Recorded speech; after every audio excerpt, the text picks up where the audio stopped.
Mic check, mic check, mic check, mic check, mic check. Checking, checking. How are your levels? 1, 2, 3, 1, 2, 3. 1, 2, 3, mic check, mic check. Can you hear me, Matt? How is the sound? How is the sound? 1, 2, 3. Good. Sound good? Sound good? All right.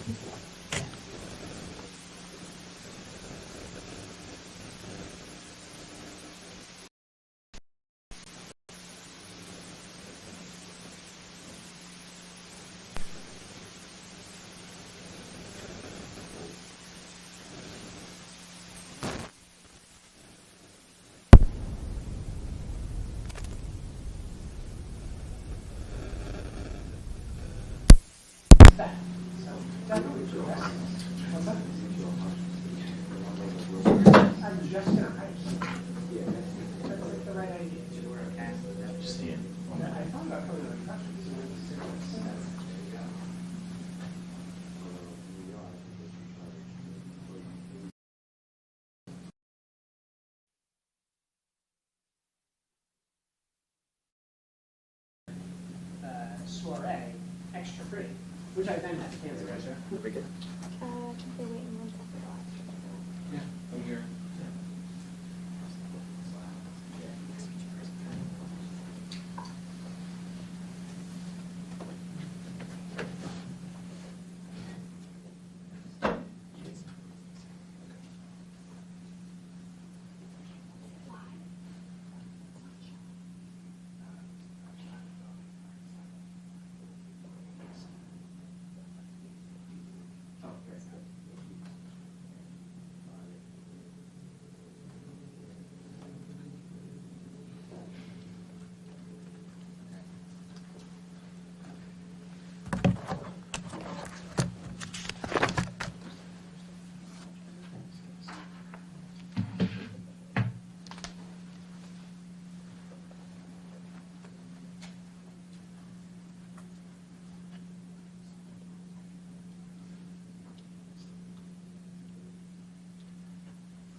Good morning, and thank you all for attending today. I'm honored to be here with my great colleague, the Commissioner of the Department of Environmental Protection, Sean LaTourette, to announce that we've come to a historic agreement resolving several lawsuits. Excuse me. I was up late watching the Knicks last night and lost the ability to speak. So we were announcing a historic agreement resolving several lawsuits that New Jersey has filed against 3M. As part of this landmark settlement, 3M will pay up to $450 million to compensate the people of New Jersey for natural resource damages to New Jersey's drinking water. This specifically for the contamination that they've caused by substances which are commonly known as PFAS, or more colloquially as forever chemicals. Today's settlement is the largest statewide PFAS settlement in New Jersey history. It is also the single largest clean water settlement in our state's history. Today's settlement should send a very clear signal to corporate polluters who contaminate our drinking water. If you harm our residents, if you turn a profit at the expense of their interests and their health, if you violate our laws and you put the health and safety of our residents at risk, we're going to hold you accountable. Today's settlement is so important because PFAS, which have been around since the 1940s, are extremely dangerous chemicals. But these chemicals have long been in common use. For generations, PFAS has been used to make thousands of common household products, as well as in industrial and military applications. For instance, some of you may be familiar with PFAS are used to make carpet stains resistant, or make carpet stain resistant. to prevent food from sticking to cookware. They're used to make clothing that you use to hike waterproof and to make your takeout containers grease resistant. And as I'll talk about in a minute, PFAS tragically has long been used by first responders to fight fires. But PFAS do not break down in our environment. Instead, they accumulate, building up in the water, the ground, in human bodies, basically everywhere. They contaminate the air we breathe, the water we drink, and the land where we live. Scientists estimate that nearly every human on the planet would test positive for PFAS. Ending PFAS contamination is critical because of the health risks that these chemicals pose. Humans exposed to PFAS face a host of harms. These include developmental effects or delays in children, increased risk of cancer, specifically prostate, kidney, and testicular cancers, and increased cholesterol and risk of obesity. The dangers are uniquely felt here in New Jersey, which has some of the highest PFAS levels in the country. And I note that we have some of the most extensive measuring of PFAS thanks to the work that DEP and others have done. These dangers are why New Jersey became the first state in the country, again, I commend the DEP and under Governor Murphy, to adopt an enforceable standard for PFAS in our drinking water. And these dangers are why we've made a point of leading the nation in enforcing the laws and holding corporate polluters accountable for this contamination. In 2019, DEP issued a statewide directive to companies, including 3M, that have contaminated our state with PFAS. That directive ordered them to pay for continued testing and treatment of PFAS-contaminated waters and to pay for the additional treatment of private and public supply wells, water supply wells. DEP then sued 3M and other companies, including DuPont and Chemours, for their role in contaminating the Chambers work site, which you can see on the map over there, which is located in Pennsville, and Carneys Point in Salem County, as well as at the Parlin site in Saraville in Middlesex County. 3M did not operate any facilities in New Jersey, but for decades, it was the main supplier and manufacturer of PFAS. For instance, 3M manufactured about 85% of the world's supply of a type of PFAS known as PFOA. I didn't name these. And we allege that 3M knew of the harms of PFAS, knew that it didn't break down, knew that it accumulated in water and in soil and in bodies, and knew that it was harmful. And yet 3M continued to sell as much PFAS as it could. That's why we named 3M in yet another lawsuit for making and selling a product known as AFFF, a type of firefighting foam 3M knew contained harmful PFAS chemicals. 3M sold AFFF to military and industrial facilities, to airports, to firefighter training academies, to state government firefighting bodies, and to local fire departments across our state, as well as elsewhere. In other words, they sold these dangerous chemicals to the brave first responders who put their lives on the line to protect us, putting these heroes in harm's way and prioritizing their own profits over their health and safety. We're pleased today to announce a settlement that begins to right some of these terrible wrongs. In the settlement announced today, 3M will pay up to $450 million over the next 25 years. A significant portion of the payments, between $225 million and $275 million, are front-loaded in the first 4 years of the settlement, which is significant. Under the settlement we're announcing, 3M will pay up to $170 million for PFAS contamination abatement funding, which is a statewide fund for PFAS investigation, cleanup, and treatment, administered by the DEP, up to $140 million in NRD, natural resource damages, statewide, and between $50 and $100 million to be allocated at DEP's discretion to protect human health and the environment. There are also $40 million for costs, fees, and punitive damages. Again, this is the largest PFAS settlement in New Jersey history and the single largest clean water settlement in our state's history. With trial scheduled to start next Monday, May 19th, 3M ultimately opted to do the right thing for the people of New Jersey by settling and beginning the process of repairing decades of damage.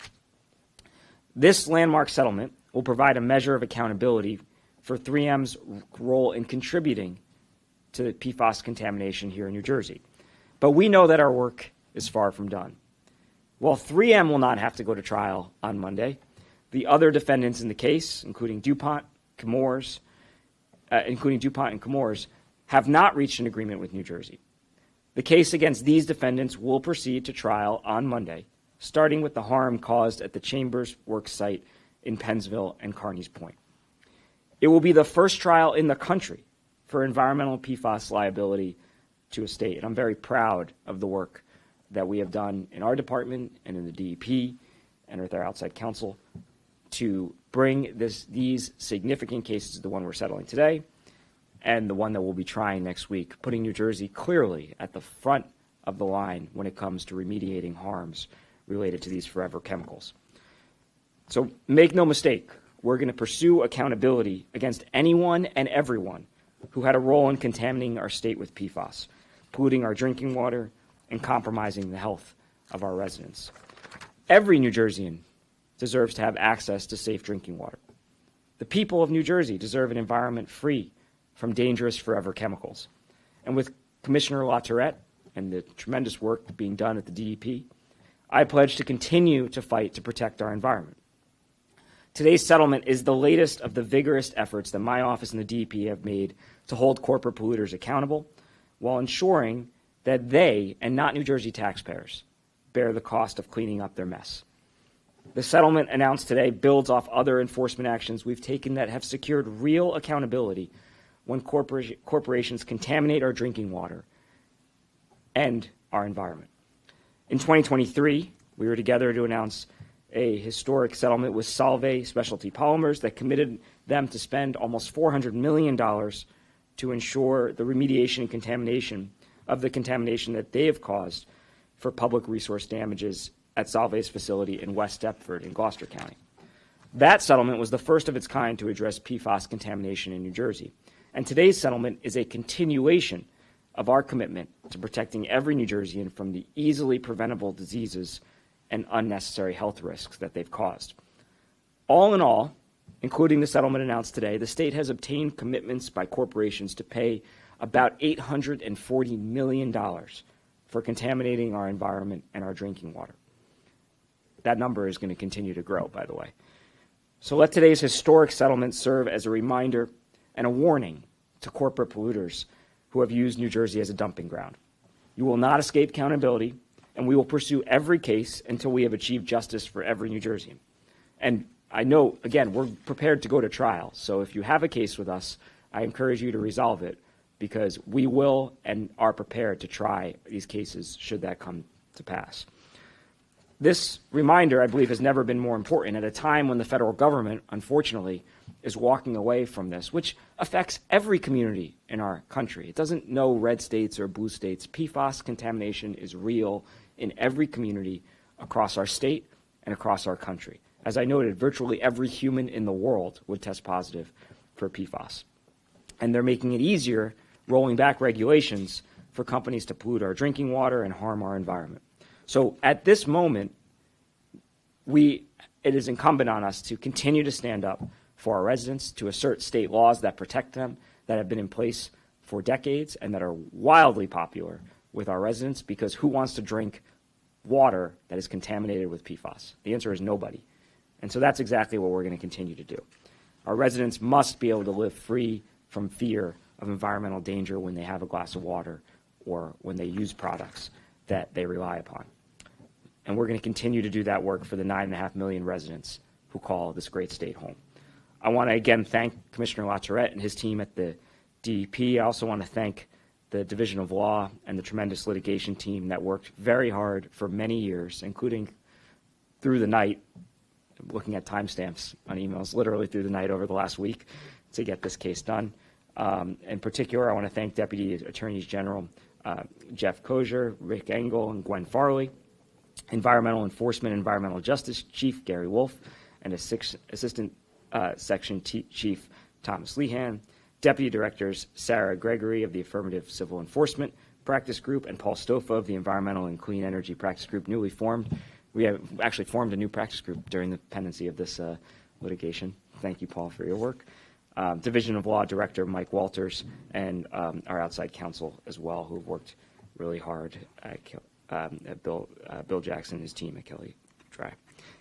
It's my pleasure to turn the floor over now to the Commissioner of DEP, someone who has been tireless in pursuing PFAS. As he noted, this was what he came into the department to do many years ago, and I'm honored to turn the podium over to Commissioner Sean LaTourette.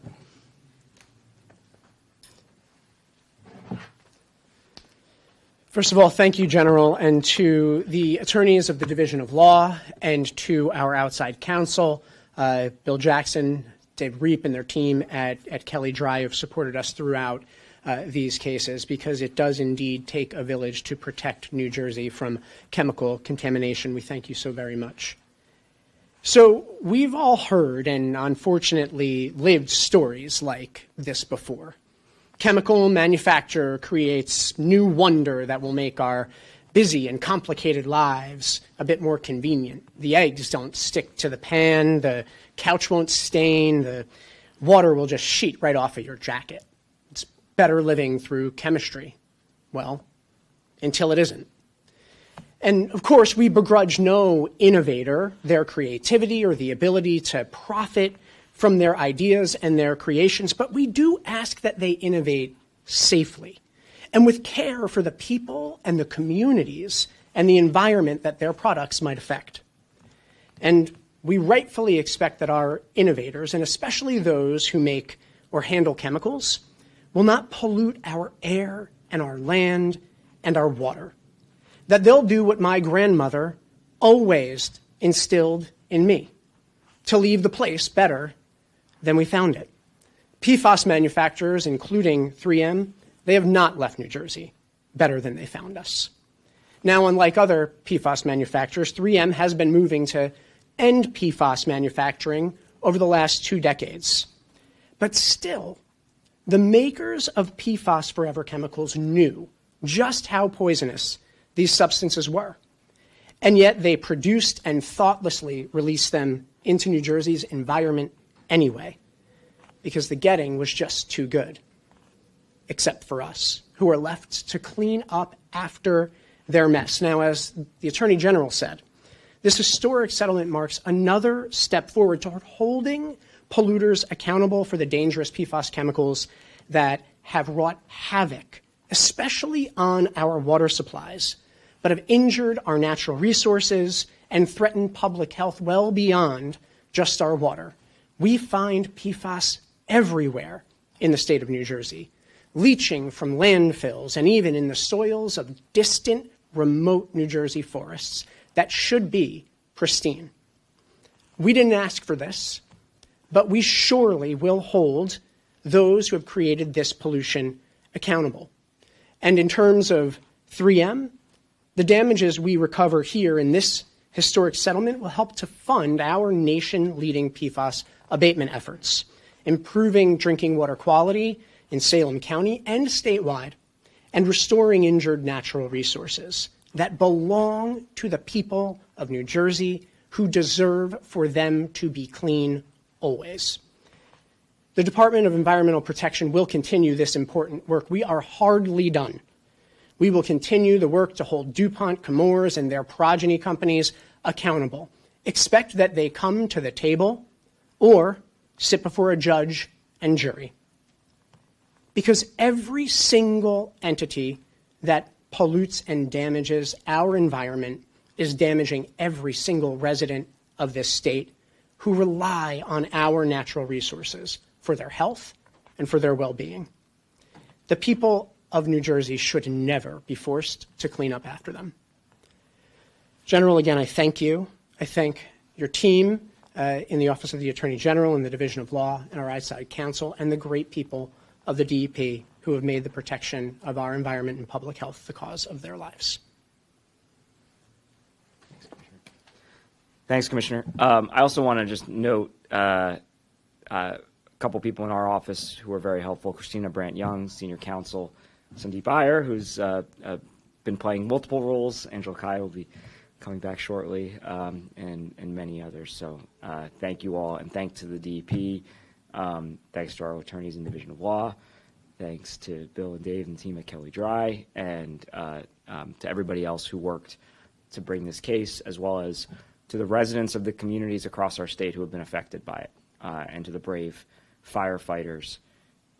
Just tonight, there is a great Summit firefighter who tragically passed away. He's a good friend of one of my best friends, and I was thinking about him as I was, and the fact that he may have had a workplace, passed away very young, injury, and we don't know how many firefighters have been harmed by the chemicals that were put at play that this company knew were dangerous.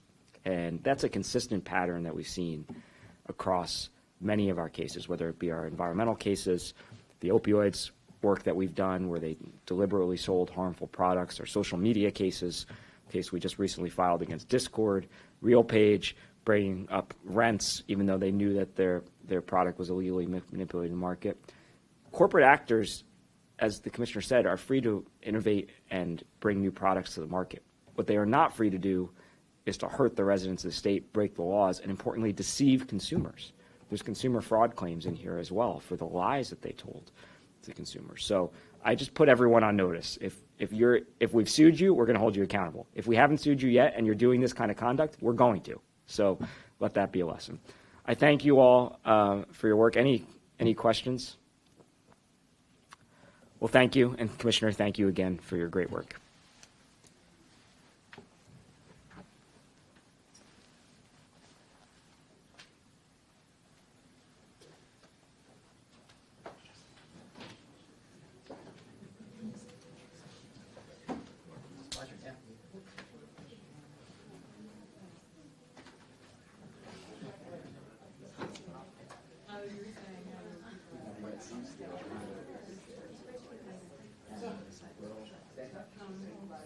There's always more. We'll see you at the next event. Thanks.